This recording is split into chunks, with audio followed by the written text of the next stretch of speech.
What's going on, Dodgers Nation? Doug McCain here. You can follow me on Twitter and Instagram at DMac_LA. For all things Dodger baseball, be sure to hit that subscribe button, hit that notification bell, and if you want to see even more Dodgers content, smash that like button. And as always, I want your fire Dodger takes down below in the comment section. Today's Dodgers Nation questions of the day. 1, are you concerned that the Dodgers are losing so many one-run games this year? And 2, why are they losing so many one-run games this year? Is it the bullpen? Is it the offense? Is it Dave Roberts? Is it a combination of all three? If you think it is, what percentage do you give each? Let me know down below in the comment section. And for all latest Dodgers news, head over to DodgersNation.com. So another heartbreaking one-run loss last night, this time a 3-2 loss to the St. Louis Cardinals, and the Redbirds were getting it done with the defense for the second time in 5 games. The Dodgers can't get a home run in left field. First, it was Friday night where Tauchman robbed Pujols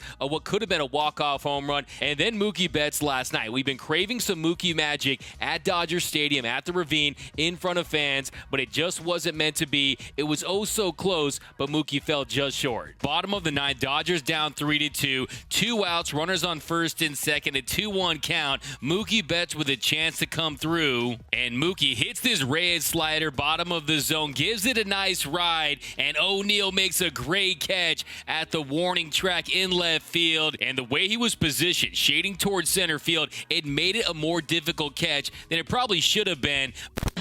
But still, he makes the grab. It had a .230 expected batting average, so not crazy high. And Mookie Betts just missed it. For a second there, it looked like it had a chance to go out, or at least give the Dodgers a tie game, but it wasn't meant to be, and it was another heartbreaking one-run loss for the Dodgers. So we're still waiting on that signature Mookie Betts moment at Dodger Stadium in front of fans. Last night was the perfect opportunity. It just wasn't meant to be. But he is 3 for his last 10. He's hitting the ball much harder. It does look like Mookie Betts is finally ready to break through. But the Dodgers now 7-13 in one-run games this year. Last year, they were 7-5. But there's just something about this team in these close games late where they're just unable to get it done. Now, the question is, why are the Dodgers losing so many games close this year compared to years past? Well, the first number you always want to look at is that runners in scoring position number. Last night, they went 0 for 4, left 8 runners on base, and usually that spells a recipe for losing if you're the Los Angeles Dodgers this season, because you see these one-run losses piling up,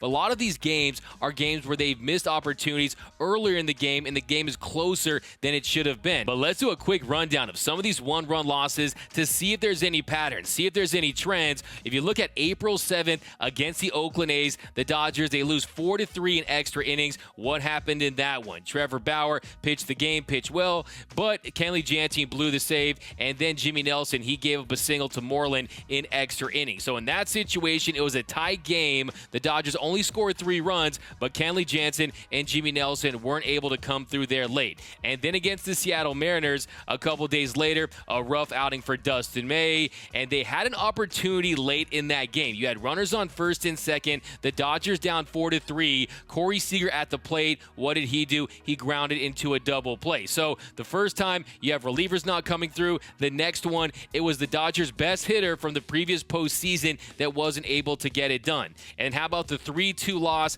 against the San Diego Padres at home? What happened in that one? Walker Buehler, he pitched well. That Dodgers offense couldn't get it going, but some bad luck. Sheldon Neuse, he had just homered early in that game. He had the bases loaded, bottom of the 8th, down 3-2, and what'd he do? He grounded into a double play on a line drive that had a .620 expected batting average. So you got some bad luck in that one.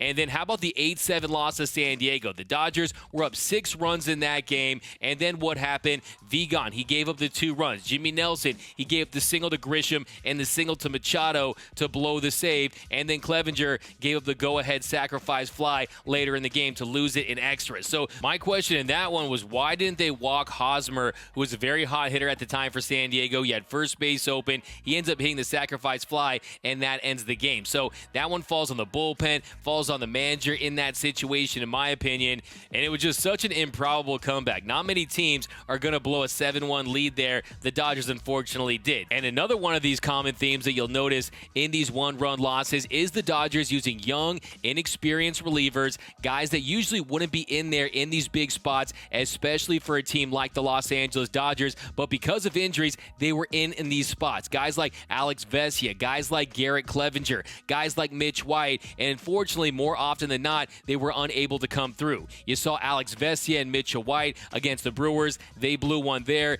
Then how about when Javi Baez hit that bomb off Mitch White, and then Clevenger, he gives up the game-winning single to Bodie, and then the very next night, Garrett Clevenger gave up the game-winning single to Anthony Rizzo. So he wasn't able to come through there, and then sometimes the Dodgers offense just doesn't come through. The bats go ice cold. In the 2-1 loss to the Angels, they were 1 for 11 with runners in scoring position, so that's not going to get it done. And then when the Dodgers faced the Marlins, Edwin Uceta, he was tasked with being that bulk guy, and unfortunately he made a mistake against Duvall. He left that sinker high, and he hit it out for a 3-run home run.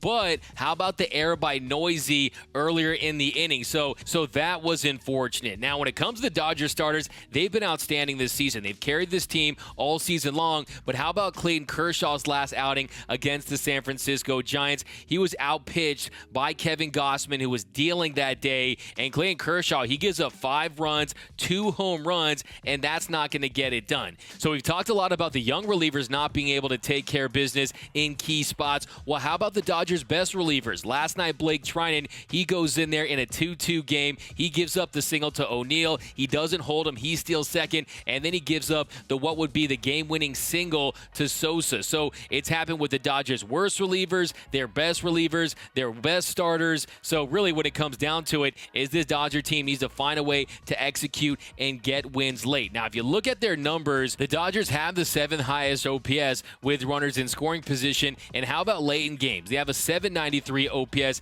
in 7 innings or later, and that's first in all of Major League Baseball. Well, how about the 8th inning? A 784 OPS. That's also first. But when it comes to the 9th inning or later, the Dodgers have a 669 OPS. They're hitting 205. That's good for 24th in the league. So that tells you right there when it comes to late in games. So what's the solution? Really, it's about getting healthy, and it's about being more consistent at the plate. And I think that'll come with continuing to get healthy. Getting guys like Zach McKinstry and Cody Bellinger back are big. They're going to get A.J. Pollock back for the road trip. You're going to see Jimmy Nelson back, and you just got to continue to get healthy. And if not, I think you have to fortify this bullpen through that trade market. I still think the Dodgers really need to make a trade for at least 1, maybe even 2 bullpen arms, depending on how things shake out, because the last thing they need is these AAA relievers of helping this Dodger team that's trying to win a World Series. Maybe for some clubs that makes sense because you're trying to develop, you're trying to see what you got, but not for this Dodger team that has their eyes set on the game's ultimate prize. But after last night's loss, Dave Roberts was asked about the one-run losses this year. I don't know. Obviously, it means that we're in a lot of our games, and the win-loss could be a lot different. But I haven't really dissected each game, but because I think each game is different, and we found ways to lose those games, I think, in different ways. But I guess I'll just take from it that essentially every night we have a chance to win. I think there's a little bit of that, but you got to make your own breaks. And I do, if we look back at those games, Bill, those 20 games, whatever it is, we could have done some other things that probably got us over the top and won those games. So a lot of times you make your own luck. So like I said, get healthy, play clean defense, and continue to score runs. Look, the Dodgers have the most 2-out runs in Major League Baseball, so it's not like they can't find a way to score. You just need guys in there doing it on a nightly basis. Mookie Betts is looking better. Cody Bellinger got his first hit since coming off the IL last night. Zach McKinstry is still trying to get back to where he was before getting injured. A.J. Pollock's coming back. So I still fully believe that this Dodgers team's best baseball is in front of them. I'm more concerned about that bullpen. I think the warning signs have been there, and I think the Dodgers should be proactive in trying to add some bullpen arm. I'll be dropping a video soon of some names I think the Dodgers should go after, but let me know down below in the comments. How concerned are you about all these one-run losses? What do you think is the main cause of it? Let me know down below in the comment section. And do you think the Dodgers should look to make a trade to fortify this bullpen? Let me know down below in the comments. Are there some names you want the Dodgers to pursue? Drop that down below. My name is Doug McKinney. Kane. You can follow me on Twitter and Instagram at DMac_LA. For all things Dodger baseball, be sure to hit that subscribe button, hit that notification bell, and if you want to see even more Dodgers content, smash that like button. For all latest Dodgers Nation merch, head over to gearup.la. Some of the best Dodgers t-shirt designs in the game right over there at gearup.la. For the latest Dodgers news, head over to DodgersNation.com. And until next time, think blue, bleed blue, and I'm out.